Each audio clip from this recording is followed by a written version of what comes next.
Assalamualaikum warahmatullahi wabarakatuh. Salam sejahtera untuk kita semua. Perkenalkan, saya Nurul Fadilah, dosen program studi informatika Fakultas Teknik Universitas Samudra. Izinkan saya untuk memaparkan mata kuliah saya, yaitu Computer Vision. Mata kuliah Computer Vision dengan bobot mata kuliah 3 SKS. Mata kuliah ini merupakan mata kuliah wajib yang mempelajari prinsip-prinsip dasar dari Computer Vision yang mencakup teknik dasar pengolahan citra, segmentasi objek, deteksi tepi, filtering objek, inverse, pengolahan citra berwarna, dan fitur tekstur. Capaian pelajaran yang diharapkan untuk mahasiswa, yaitu mahasiswa dapat memahami dan mengikuti arahan perkuliahan dengan baik dan benar. Yang kedua, mahasiswa dapat mengetahui dan memahami konsep dasar Computer Vision. Yang ketiga, mahasiswa dapat mengetahui dan memahami definisi teknik dasar pengolahan citra.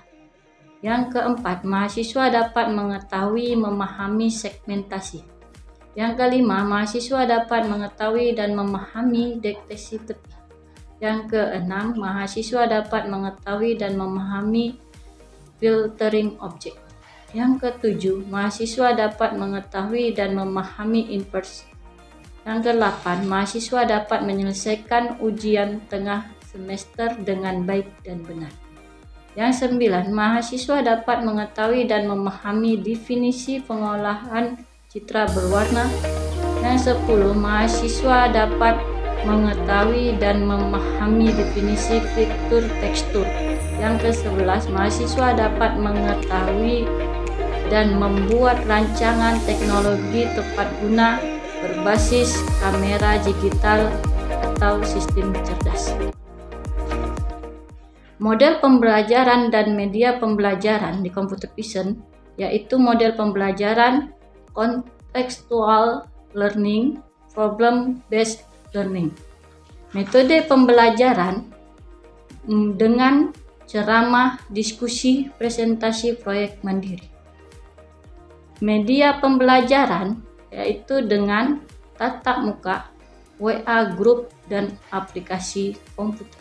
Tugas dan proyek mandiri yang dilakukan mahasiswa yaitu pertama, membuat ringkasan dari buku dan artikel. Yang kedua, merancang teknologi tepat guna berbasis kamera sistem cerdas. Yang ketiga, presentasi. Materi perkuliahan ini dilakukan sebanyak 16 pertemuan, di mana di 8 pertemuan akan diadakan ujian tengah semester, sedangkan di 16 pertemuan itu UAS. Yang pertama, yaitu pendahuluan dan perkenalan mata kuliah. Yang kedua, Introduction to Computer Vision. Yang ketiga, teknik dasar pengolahan citra. Yang keempat, segmentasi. Kelima, deteksi tepi. Keenam, filtering objek. Ketujuh, inverse. 8, ujian tengah semester UTS. 9, pengolahan citra berwarna. 10, fitur tekstur. 11, sampai dengan pertemuan ke-12, mahasiswa melakukan rancangan teknologi tepat guna berbasis kamera digital sistem cerdas. Sedangkan 13 sampai dengan pertemuan 15, mahasiswa mempresentasikan kelompok. 16, ujian akhir semester. Evaluasi pembelajaran di kuliah Computer Vision. Yang pertama, absensi kehadiran sebanyak 10%. Yang kedua, tugas dan proyek mandiri sebanyak 25%. Yang ketiga, kuis sebanyak 20%. Yang keempat, UTS sebanyak 20%. Dan yang kelima, UAS sebanyak 25%.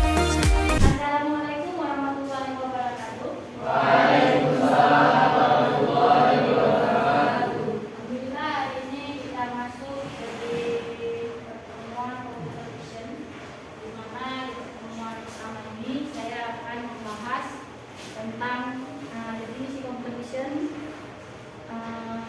dan penerapannya di kehidupan sehari-hari. Namun sebelum saya menjelaskan itu semua, kita harus tahu dulu kontrak perkuliahan atau rencana pembelajarannya. Ke depan itu dipelajari apa saja. Nah, ini nama saya dosen pengasuh yaitu Nurul Fadilah, SSMT, dosen di Program Studi Informatika. Bobot mata kuliah di Computer Vision itu sebanyak 3 SKS. Mata kuliah ini merupakan mata kuliah wajib yang mencakup prinsip dasar dari Computer Vision. Jadi Computer Vision itu akan diajarkan teknik dasar pengolahan citra, segmentasi objek, deteksi teknik, filtering objek, inverse, pengolahan citra berwarna dan fitur tekstur. Oke, capaian pelajaran. Capaian pelajaran ini akan saya beritahukan sebanyak 16 yang akan diajarkan pada setiap pertemuannya. Yang pertama adalah capaian pelajaran yang saya inginkan pada mahasiswa ini. Mahasiswa dapat memahami dan mengikuti arah kuliahnya dengan benar. Mahasiswa dapat mengetahui dan memahami konsep dasar Computer Vision. Mahasiswa dapat mengetahui dan memahami definisi teknik dasar pengolahan citra. Mahasiswa dapat mengetahui dan memahami segmentasi. Yang kelima, mahasiswa dapat mengetahui dan memahami deteksi teknik. Yang keenam, mahasiswa dapat mengetahui dan memahami filtering objek. Yang ketujuh, mahasiswa dapat mengetahui dan memahami inverse. Yang kedelapan, mahasiswa dapat menyelesaikan ujian setengah semester dengan baik dan benar. Yang sembilan, mahasiswa dapat mengetahui dan memahami definisi pengolahan citra berwarna. Yang 10, mahasiswa dapat mengetahui dan memahami definisi fitur tekstur.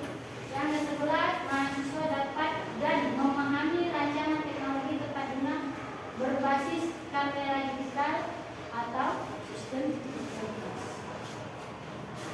Itu capaian pelajaran yang saya inginkan yang mahasiswa dapat pada saat selesainya perkuliahan Computer Vision. Model-model yang saya ajarkan sebelum saya memulai, model-model yang saya ajarkan pada Computer Vision, modelnya itu, model pembelajarannya adalah contextual learning, problem based learning. Sedangkan metode pembelajarannya ceramah, diskusi, presentasi, proyek, mandiri. Media pembelajarannya tatap muka, WA group, dan aplikasi. Selanjutnya yaitu tugas dan proyek mandiri yang akan saya serahkan kepada mahasiswa. Yaitu yang pertama membuat ringkasan dari buku, artikel. Yang kedua presentasi. Setelah membuat ringkasan dari buku dan artikel, presentasi, habis itu merancang teknologi guna berbasis kamera sistem. Selanjutnya, materi perkuliahan ini selama 16 pertemuan, materi-materi yang akan kalian lalui di dalam perkuliahan, yaitu yang pertama, pendahuluan dan pengaturan perkuliahan. Seperti sebelumnya saya jelaskan, itu adanya kontrak perkuliahan, nilainya berapa, lalu yang kedua, introduksi to Computer Vision atau pengenalan tentang Computer Vision itu apa, bagaimana, dan implementasinya bagaimana. Yang ketiga, teknik dasar pengolahan citra, bagaimana teknik-tekniknya. Yang keempat, segmentasi, proses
kelompok yang sebanyak 3 pertemuan. Selanjutnya diuji lagi pada saat ujian akhir semester untuk pengambilan nilai tertinggi. Bobot penilaian yang saya ambil di mata kuliah ini Computer Vision, yaitu yang pertama absen kehadiran sebanyak 10%. Jadi saya harapkan semuanya hadir karena itu berpengaruh 10%. Lumayan juga, ya. Lalu yang kedua tugas dan proyek mandiri itu 25%. Jadi tugas-tugas harus dikumpul agar tidak berpengaruh untuk yang 25%-nya. Yang ketiga kuis sebanyak 20%. Yang keempat UTS yang saya terapkan tadi pada saat pertemuan ke-8, yaitu sebanyak 20%. Jika di pertemuan ke-8 tidak hadir, maka kuranglah nilai 20% ini. Dan yang kelima, UAS ini penentuan akhir daripada perkuliahan kalian, yaitu sebanyak 25%.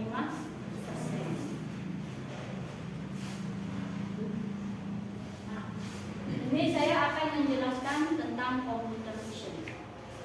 Computer vision adalah ilmu pengetahuan yang mempelajari bagaimana komputer dapat mengenali objek yang diamati atau diobservasi. Yang kedua, computer vision adalah kombinasi antara pengolahan citra dan pengenalan pola.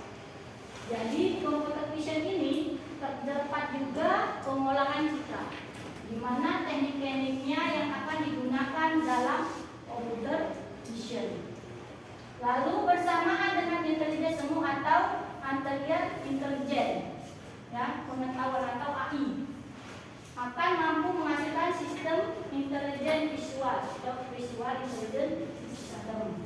Jadi sistem itu diberikan pengetahuan agar dia mengetahui apa yang dideteksi, apakah objek, misalnya daun, atau rumah, atau orang. Ya.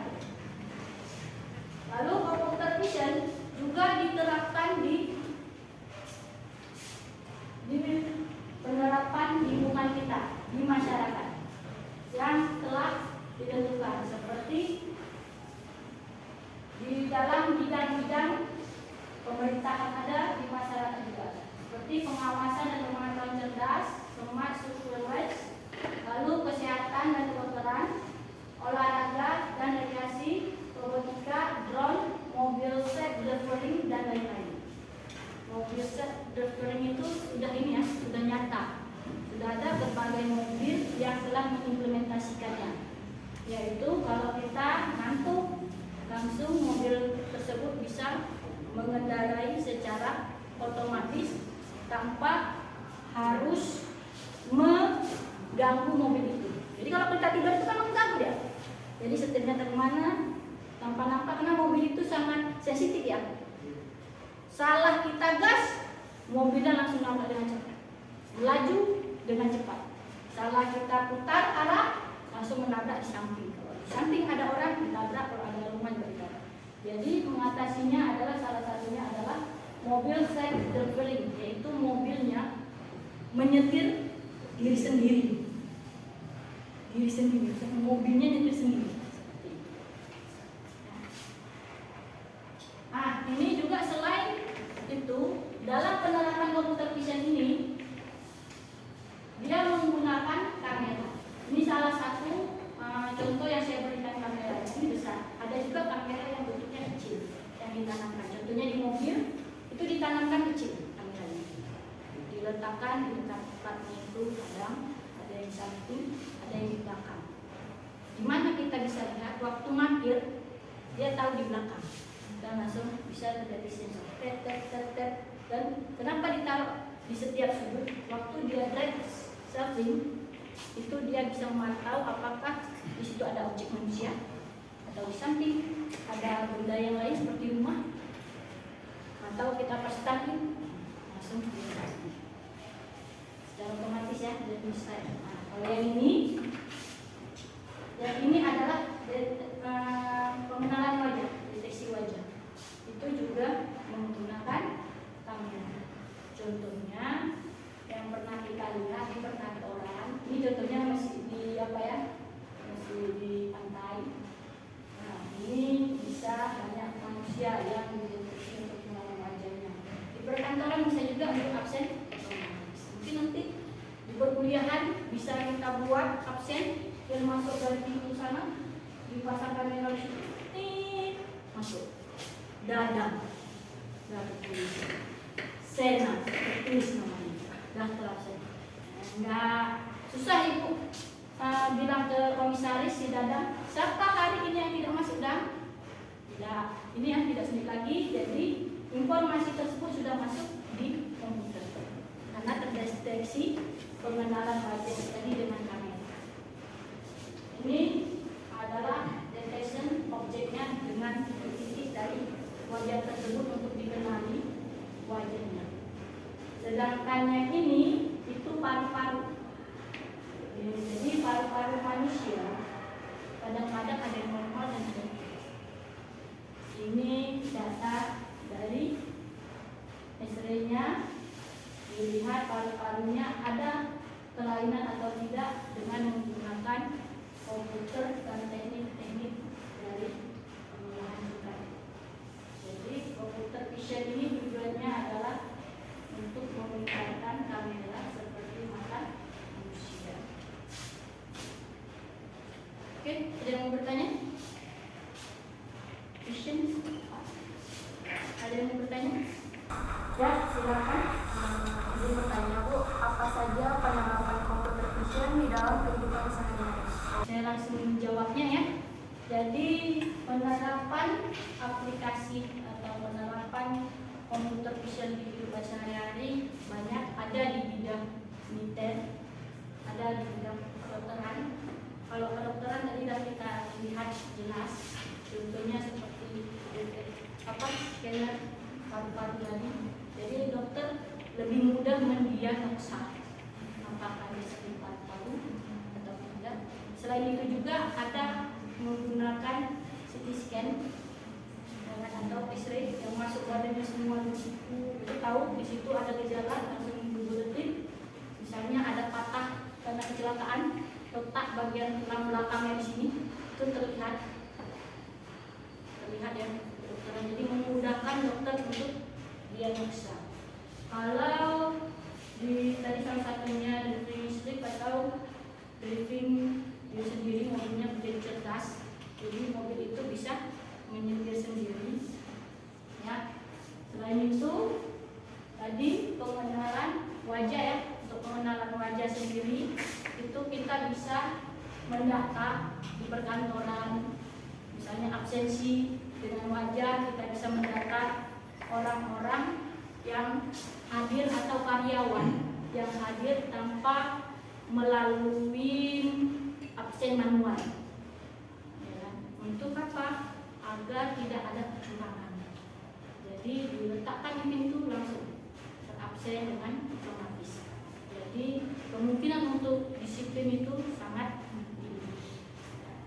Jadi tidak ada lagi, kan bisa bilang seperti ini contohnya, tolong absenkan nenek saya ya. Tidak datang seperti itu implementasinya. Jadi kalau wajah tadi kayak mana? Apa kita pakai topeng dia atau pakai wajah dia? Nggak mungkin ya, nggak mungkin. Jadi bisa sangat berguna di dalam kehidupan sehari-hari computer vision. Oke? Ada lagi bertanya?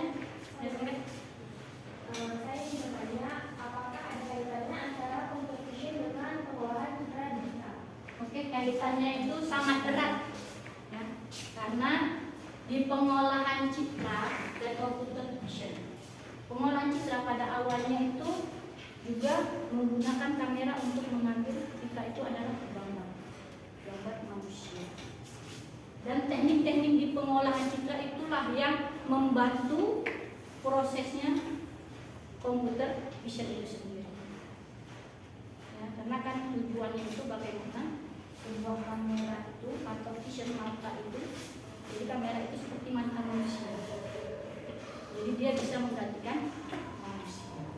Gunanya apa ya seperti itu? Gunanya bisa mempercepat pekerjaan yang manual tadi bisa tersistem.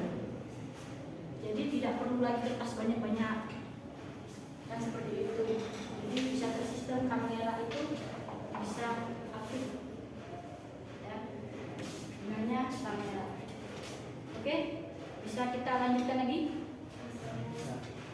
Selanjutnya ini deh, pas pertanyaan tadi tentang kaitannya. Tadi kaitannya kita harus tahu tekniknya.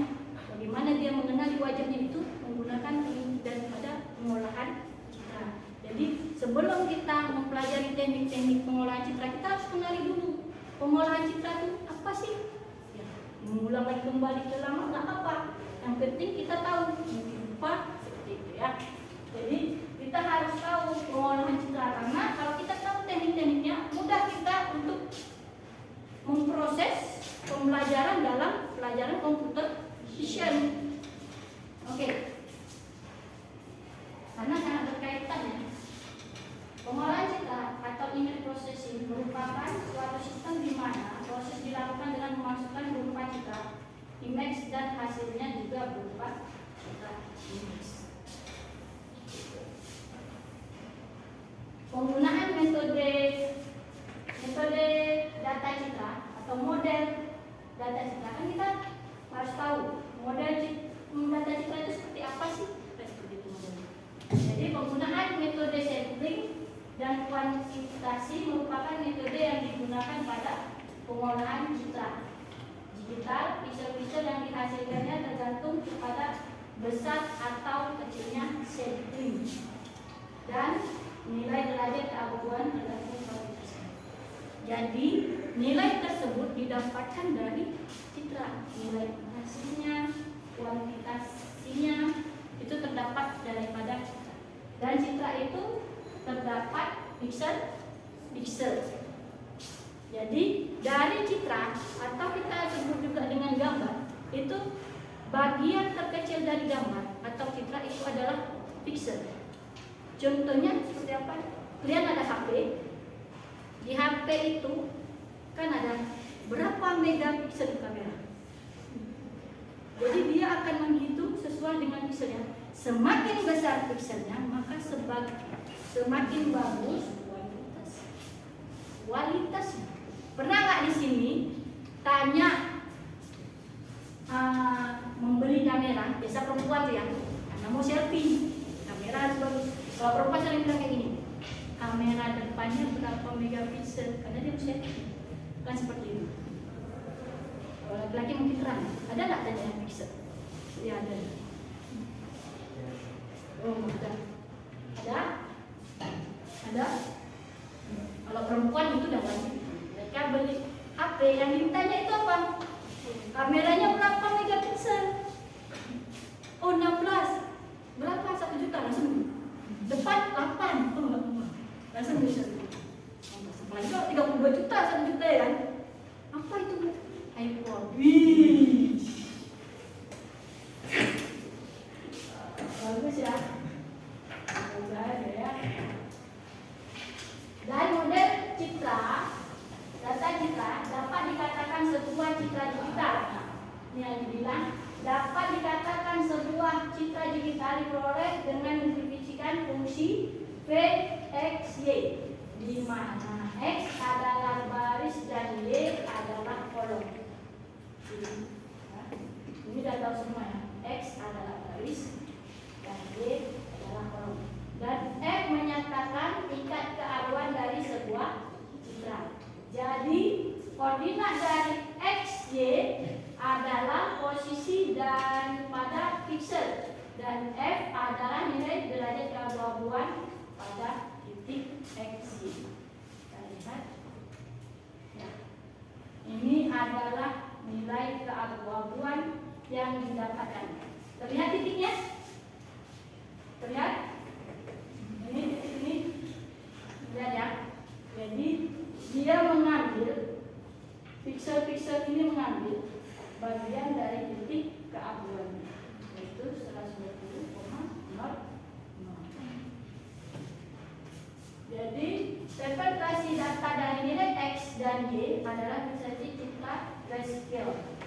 tidak skill ya, karena dia keabu-abuan. Pada citra berwarna menggunakan